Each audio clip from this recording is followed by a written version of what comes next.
لما بتتفرج على اي فيديوز الفتره الاخيره على اليوتيوب على الانستجرام، دايما هتلاقي ان اغلب صناع المحتوى موجودين في مكان واحد وهو دبي. ليه دبي ناجحه جدا في انها تجتذب صناع المحتوى من كل حته من انحاء العالم؟ الموضوع ده ليه مجموعه كبيره جدا من الاسباب، خلونا نتكلم فيهم معاكم في حلقه النهارده.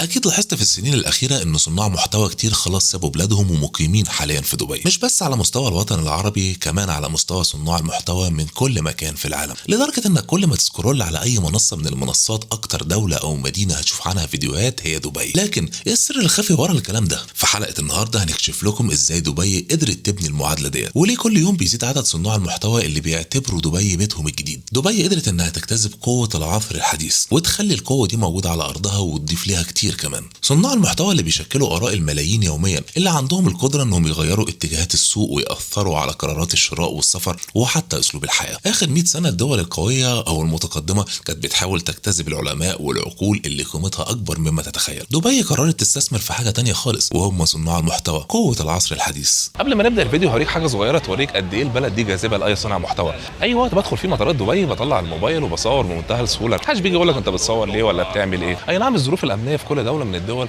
مختلفه عن الدول التانية، لكن طبعا احنا هنا بنتكلم عن حاجه بتعتبر كويسه جدا. اي مكان زي اللي انا واقف فيه دوت بتصور فيه، محدش هيجي يقول لك انت بتصور ايه ولا بتعمل ايه. لكن طبعا في ضوابط للكلام ده كله، واللي منها طبعا انك ممنوع تصور الاشخاص. انا زي كده لو انا بصور حاليا وفي حد ورايا في الصوره كده، انا مش بصور حد بشكل مباشر، فبالتالي مفيش اي مشكله. محدش هيجي مع نفسه تلاقيه بيغلس عليك بيقول لك انت بتعمل ايه هنا، بتصور ليه، ايه اللي بيحصل. الدنيا هنا مختلفه. كالعاده ما تنسوش اي اخبار محتاجين تتابعوها هتلاقوها على موقع اخبار مصر 24 eg-24.com.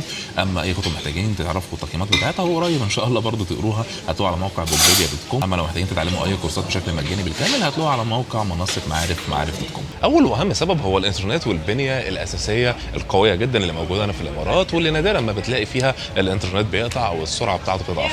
مش عايزين ننبر يعني، لان من كام يوم هنا سمعت ان سرعه الانترنت اتاثرت بقطع بعض الكابلات اللي حصلت الفتره الاخيره، لكن الموضوع مش ملحوظ خالص ولا هتحس ان الكلام ده كانه حاصل خالص. الفكره هنا حرفيا في سرعه الانترنت اللي قويه جدا جدا. احنا بنتكلم عن بعض خطوط الداتا اللي بيكون سرعه الانترنت فيها 900 ميجا و1 تيرا. احنا لسه بنتكلم عن الانترنت الانليمتد الارضي، هم هنا تخطوا المرحله دي بكتير ووصلوا لمرحله الانليمتد في خطوط الداتا بتاعه الموبايل. مش بس الانترنت بس اللي قوي، ده موجود في كل مكان، كل مول، كل محطه مترو انت موجود فيها الانترنت موجود وبشكل مجاني. زي دبي مول اللي احنا موجودين فيها النهارده، تخيل واي فاي سرعته جيجا ومجاني، وانت موجود في دبي مول هنا او في المولات بشكل عام يعني بيكون موجود واي فاي مجاني. احنا موجودين النهارده في دبي مول، الواي فاي هنا بنتكلم في اوقات بيوصل لجيجا بايت كسرعه يعني، واغلب الاوقات طبعا بيكون في رينج 300 و400 ميجا، واللي بيكون كويس لو انت تعمل اي شغل سواء داونلود او ابلود او اي حاجه انت محتاجها. بنتكلم عن سرعه انترنت خياليه، والاهم طبعا ان هي مجانيه. ما تيجوا كده نعمل تيست للسرعه بتاعت الانترنت المجاني اللي موجود هنا في مطار دبي. بنتكلم على سرعه بتعتبر كويسه جدا على انترنت مجاني موجود في مطار زي ده.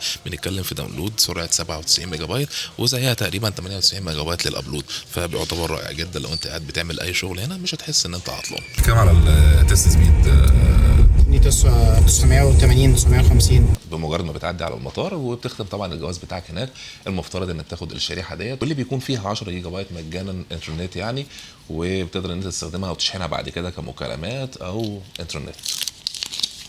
وده الشكل بتاعها، مفترض ان كل الاحجام متوفره فيها. السبب الثاني الاموال والضرائب. الامارات بتتمتع باكثر الانظمه الضريبيه تساهلا. في امريكا مثلا ممكن تدفع نص دخلك ضرائب للولايه وللحكومه الفيدراليه. كل ما تكسب اكتر كل ما هتدفع اكتر. هتدفع كتير من صناع المحتوى المشهورين وصلت ارباحهم لدرجه كبيره خلتهم يوصلوا لاعلى شرائح الضرائب بشكل لا يطاق. في دبي الموضوع عكس كده خالص. النقطه الاهم والمحوريه في اكتساب جزء كبير جدا من صناع المحتوى على مستوى العالم وهو ضرائب. اي افراد هنا بيحققوا اي ارباح مفيش اي ضرائب عليهم، حتى الشركات ذات نفسها الارباح عليها بتكون 9% لما بس يتعدوا ارباح 475 الف درهم. فالمناخ الاقتصادي بيعتبر جاذب جدا لاي صانع محتوى. كمان تنوع البيئات واماكن التصوير اللي موجوده هنا، من مولات لاماكن مشهوره والاضخم على مستوى العالم زي برج خليفه اللي ورانا دوت، وكمان الصحاري والحدائق والمتنزهات الضخمه اللي يمكن جزء كبير منها مش موجود منه غير هنا بس في دبي. لان اكيد كتير جدا منكم الفتره الاخيره لاحظ ان دايما كلمه الاضخم او الاكبر الاكبر او الاطول موجوده هنا في دبي، واللي اكيد اكبر مثال على كده هو برج خليفه اللي ورانا دوت، اللي بيعتبر اكبر ناطحه سحاب في العالم. دبي ربما تكون المدينة الوحيدة في الشرق الأوسط الأشهر على مستوى العالم بحجم شهرة ضخم جدا، شهرة جذبت ليها حركة سياحة ضخمة والأهم صناع المحتوى ورؤوس الأموال ورجال الأعمال. مدينة متطورة ومتقدمة سنين ضوئية، التطور اللي ما حصلش في يوم وليلة لكن كان بيتم بناؤه من خلال عقود من العمل علشان يوصل للوضع الحالي. دبي قدرت في السنين الأخيرة إنها تعمل لنفسها ريبراندنج وحولت نفسها لوجهة عالمية، مدن حديثة وجزر ضخمة بتتحدى البحار وقوة الطبيعة، ناطحات سحاب بتتحدى السماء فخامة ونظام وقانون، دعاية ضخمة لمراكز التسوق الفخمة، نوافير هي الأضخم على مستوى العالم، وعروض وأحواض سمك مذهلة الكل بيتمنى إنه يزورها ويتصور قدامها، شواطئ هي الأشهر على مستوى العالم، كل ده مع جهد تسويقي لا يصدق. مفيش علامة أزياء عالمية فاخرة مش موجودة في دبي، حتى علامات السيارات الأغلى على مستوى العالم، السيارات الأغلى والأفخم اللي اقتنائها مش متوقف بس على شرائها، لا ممكن بمبالغ معقولة تأجرها لدقايق أو ساعات تتصور بيها. مفيش أي حدث عالمي غير ودبي بتكون مشاركة فيه. دبي حاليا أصبحت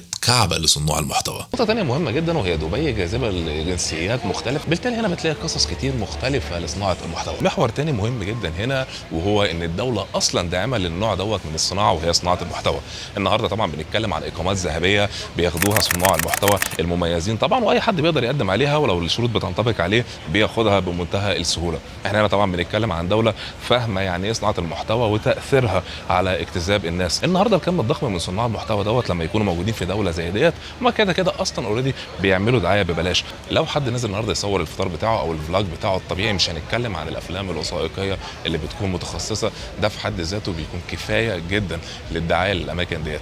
تفاصيل الحياة اليومية العادية كافية جدا ان كل واحد بس مؤثر من المؤثرين دول يقدروا ان هم يوصلوا للملايين، بالتالي احنا بنتكلم عن وصول لمليارات الناس. الامر اللي بيحقق تراكم كبير جدا بيوصل انها بقت حاليا البلد الاشهر على مستوى العالم كله، وسعيد طبعا ان البلد الاشهر ديت او الكلام ده كله بتكلم عن دولة عربية مسلمة زينا يعني. نقطة ثانية مهمة جدا وهي ان احنا هنا بنتكلم عن لايف ستايل او اسلوب حياة مختلف جدا، اماكن نظيفة جدا عصرية متطورة، مش بنتكلم طبعا عن عشوائيات او حاجات قديمة. الموضوع طبعا مختلف، بيفرق جدا لاي حد بيدور على اسلوب الحياة دوت وهو اصلا مرتاح معاه. نقطة تانية مهمة وهي فكرة الامن والامان. السبب الرابع مستويات الامن والامان المرتفعه، كل خطا صغير ممكن يكلفك مبالغ ضخمه جدا من غرامات ومخالفات، ده غير خطر الترحيل اللي دايما بيكون رادع لاي حد يفكر انه يعمل اي خطا. احنا هنا بنتكلم عن مؤثرين ماشيين بمعدات تصوير محتاجين يستخدموها من غير ما يقلقوا ان حد يسرقها او ان يتم الاعتداء عليهم او ان كل شويه يبصوا حواليهم ويتم تحذيرهم قبل ما يسافروا لوجهاتهم ديت اللي هم رايحينها لو كانت بتشكل خطر يعني. يمكن دي واحده من اكتر الدول اللي هتشوف مستوى الامان فيها عالي جدا، ودوت لان الدوله هنا بتعتمد على التكنولوجيا الحديثه في المنظومه الامنيه وربط الكلام ده كله بالتعرف على الوجه ورصد الحركه بتاعتك، مش مجرد بس اعتماد على البشر. الموضوع هنا مختلف، جرب بس سيب اي حاجه في اي مكان كده، او لو نسيت اي حاجه هترجع تلاقيها زي ما هي موجوده. Thank you for calling Dubai Police. How can I assist you today? النقطة الأهم وهي العدل. أي مشكلة أنت تقع فيها أو حاجة هتحصل لك أنت بتكون متأكد لما بتشتكي إن المشكلة ديت هتتحل، ومفيش فرق بين شخص والتاني. Okay, thank you for calling Dubai Police. Have a nice day.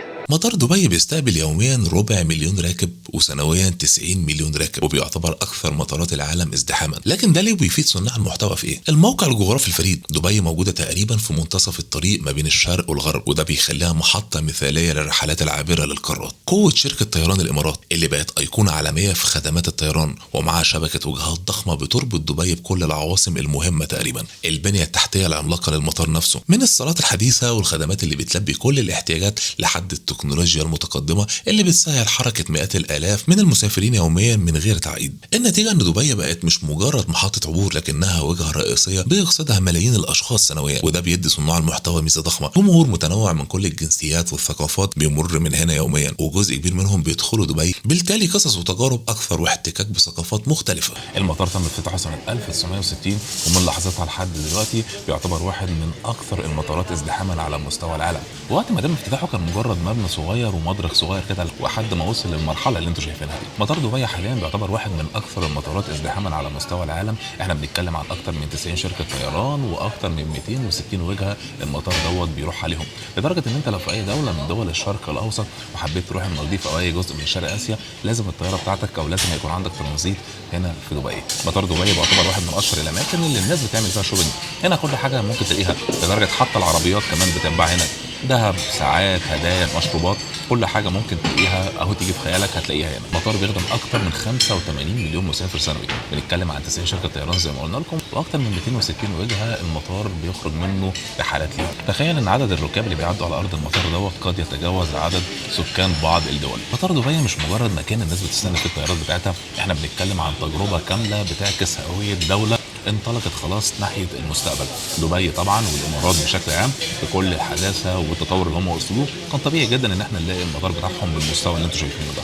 في النهايه دبي اصبحت نقطه جذب مهمه جدا لاي صانع محتوى على مستوى العالم، مش بس لاي صانع محتوى، لاي حد حابب ان هو يلاقي مكان منظم يعيش فيه. مش عايز اقول لكم ان هي بقت جاذبه اكتر من الدول الاوروبيه وامريكا كمان، اللي معدلات الجريمه فيهم بقت عاليه الفتره الاخيره. في النهاية السر مش مجرد مدينة شاهقة أو فعاليات عالمية بس أي حد يقدر يعمل كده. السر الحقيقي إن دبي فهمت لغة العصر، فهمت إيه اللي بيجذب المميزين على مستوى العالم في كل المجالات وعملته. من أول مطار بيربطك بالعالم كله، مرورا بتنوع ثقافي ملهم، ووصولا لتأشيرات وبرامج بتدعم صناع المحتوى وبتديهم فرصة يعيشوا ويبدعوا براحة وبأمان. كل التفاصيل دي مش بس بتخلي دبي وجهة، لكن بتخليها منصة عالمية للإبداع. علشان كده مش غريب إننا كل يوم بنشوف فيديوهات جديدة من دبي وعن دبي، من ناس جايين من كل حتة في العالم، لأن ببساطة المدينة دي بقت جزء من الحلم لأي صانع محتوى. لو عجبتك الحلقة ما تنساش تعمل لايك واشتراك، واستناني في الحلقات الجاية لأن لسه عندنا حلقات كتير بإذن الله عن دبي مدينة المستقبل، وحلقات بإذن الله من أماكن تانية كتير.